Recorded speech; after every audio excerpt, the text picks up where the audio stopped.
Seminário no Ar, um estudo bíblico sobre o tema Deus e as Nações. Aula número 5. Necessidade de autoridade. É preciso sempre focalizar o seguinte: Deus criou o mundo, criou a terra, o ser humano, tudo o que há na natureza, mas ele não abdicou de seus direitos ou de seus interesses aqui na terra. Quando ocorreu a queda, o homem pecou, Deus não tomou uma atitude de simplesmente abandonar o homem à sua própria sorte. Ele continua interessado no bem-estar da humanidade. Deus continua sempre benigno. É bom pensarmos nisto. Se a igreja é o representante de Deus aqui na terra, por outro lado, Deus amou ao mundo de uma maneira tal que enviou o seu Filho. Ele tem interesse, então, no bom governo das nações. Ele tem interesse em que o ser humano se volte para ele. Ainda que o ser humano não queira logo se voltar para Deus, Deus tem interesse no seu bem. Deus é benigno.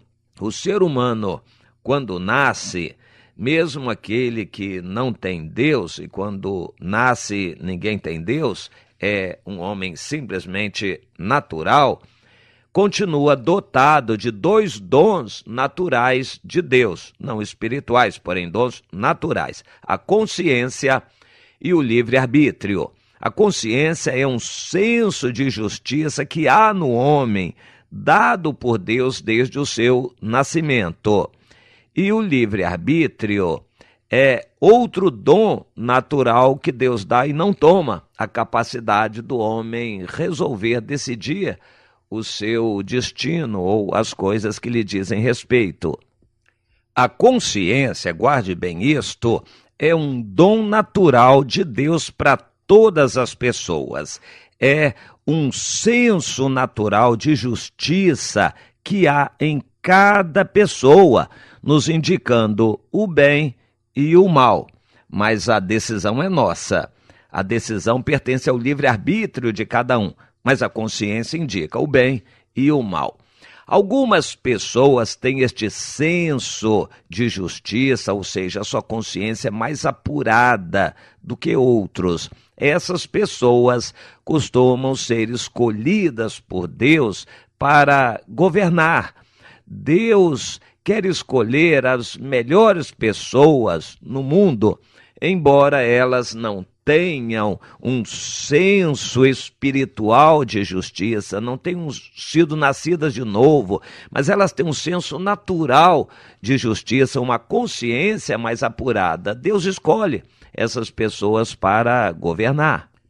Embora não perfeitas, essas pessoas que são escolhidas por Deus para governar são pessoas que têm um senso de justiça mais apurado. Mas nós devemos lembrar que elas não são perfeitas, mas os que nascem de novo também não são.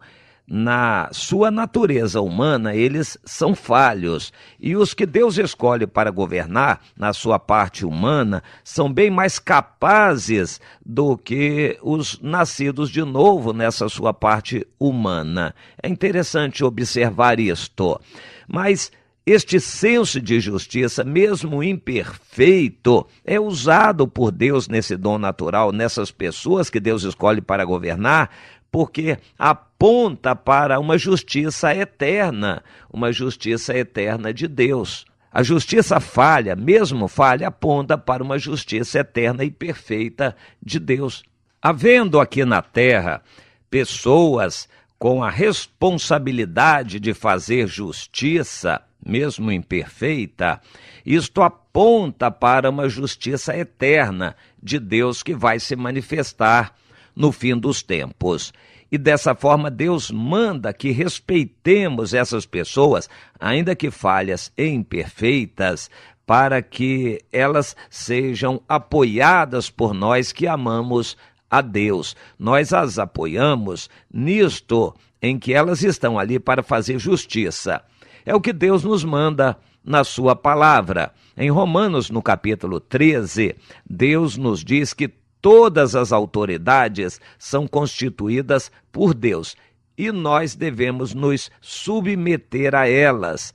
Todas elas foram constituídas por Deus. De modo que aquele que se opõe à autoridade resiste à ordenação de Deus. O fato de alguém não querer se submeter à autoridade, isto se chama libertinagem, e Deus não terá por inocente. Nós temos que nos submeter às autoridades, ainda que sejam falhas, erradas pessoalmente falando. Apesar do erro, a autoridade é autoridade. A autoridade não está na sua própria pessoa, está no cargo que ela desempenha. A autoridade está relacionada com a sua função, e essa função aponta diretamente para Deus, a função de julgar. Se a autoridade usa bem ou mal aquela função, somente a Deus compete julgá-lo, mas a nós compete nos submeter a todas as autoridades, porque foram instituídas por Deus. Há certos aspectos que precisam ser considerados aqui. Por exemplo, obediência cega não é propriamente a submissão. Submissão é uma questão de atitude.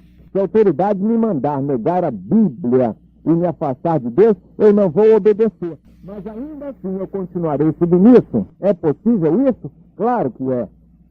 O próprio Jesus, o apóstolo Paulo, os irmãos da Bíblia, Pedro e João, foram perseguidos pelas autoridades. Eles se submeteram completamente à autoridade que aquelas pessoas tinham. Jesus próprio disse que Pilatos só tinha autoridade porque Deus lhe deu. Apesar de Pilatos estar mandando matar a Jesus, Jesus reconheceu que a autoridade que Pilatos tinha vinha de Deus. Ora, eu não acho que os políticos, os governantes hoje são piores do que Pilatos. Pilatos era muito corrupto. E, na realidade, se Jesus reconheceu que a autoridade de Pilatos vinha de Deus, então nós hoje temos obrigação de reconhecer que as autoridades constituídas foram colocadas por Deus. E diz mais, Romanos 13, versículo 3, porque os magistrados não são para temor quando se faz o bem, e sim quando se faz o mal. Queres tu não temer a autoridade, faz o bem, e terás o louvor dela. Aqui está a chave. O homem que é santo em sua vida pessoal para com Deus, o homem que se separa do mal e se submete a Deus e quer fazer a vontade de Deus, não tem de que se envergonhar. Ele estará ajudando as autoridades a cumprirem a sua função e não destruindo a autoridade que aqueles homens governantes têm. Aqui está a chave. Aquele que é de Deus não participa de conspirações para derrubar governos. Ele reconhece que Deus é quem age na história. Nós temos muitos outros canais para agir, além da violência. A violência não compete a servos de Deus. Versículo 4 de Romanos 13. Visto que a autoridade é ministra de Deus para o teu próprio bem. Entretanto, se tu fizeres o mal, teme, porque não é sem motivo que a autoridade traz a espada, pois é ministro de Deus vingador para castigar o que pratica o mal. A autoridade é ministro de Deus. É necessário que lhe sejais sujeitos, submissos, não somente por causa do temor da punição, mas também por dever de consciência. Ou seja, se você não vai sonegar imposto de renda, se você vai pagar a todos o que deve pagar, se você não vai sonegar fiscal nenhum para fazer obras, se você não vai tentar subornar guarda de trânsito, se você vai ser uma pessoa honesta, isso deve ser não por causa do medo da punição das leis, mas deve ser por dever de consciência. Ainda que não haja guarda, ainda que não haja fiscal, ainda que não haja qualquer pessoa zelando pelo cumprimento das leis, você, como cristão, deve cumprir completamente as leis, ainda que as leis não sejam boas, não sejam perfeitas, porque a nós nos cabe cumprir a lei e estarmos sujeitos às autoridades, reconhecendo que elas foram constituídas por Deus. É por essa razão, diz o versículo 6, que nós também pagamos tributos, impostos, porque as autoridades, os governantes, são ministros de Deus atendendo constantemente a esse serviço. Então, arremata o apóstolo Paulo: pagai a todos o que lhes é devido, a quem tributo, tributo, a quem imposto, imposto, a quem respeito, respeito, a quem honra, honra. Pagai a todos, dando bom testemunho do Evangelho. É assim que a Bíblia nos ensina. Mas vamos arrazoar um pouquinho a respeito dessas autoridades, desses homens. Não seria melhor que, ao invés de termos governantes incrédulos, que é Deus que nomeia e constitui os governantes, nós tivéssemos governantes cristãos, crentes? Em outras palavras, por que Deus não coloca em posição de autoridade os homens mais consagrados e mais espirituais, mais respeitados e honrados? A lógica é muito simples. É que nem sempre aqueles que nos parecem ser os mais espirituais, bonzinhos e mansos, são os mais preparados e mais bem dotados para governar.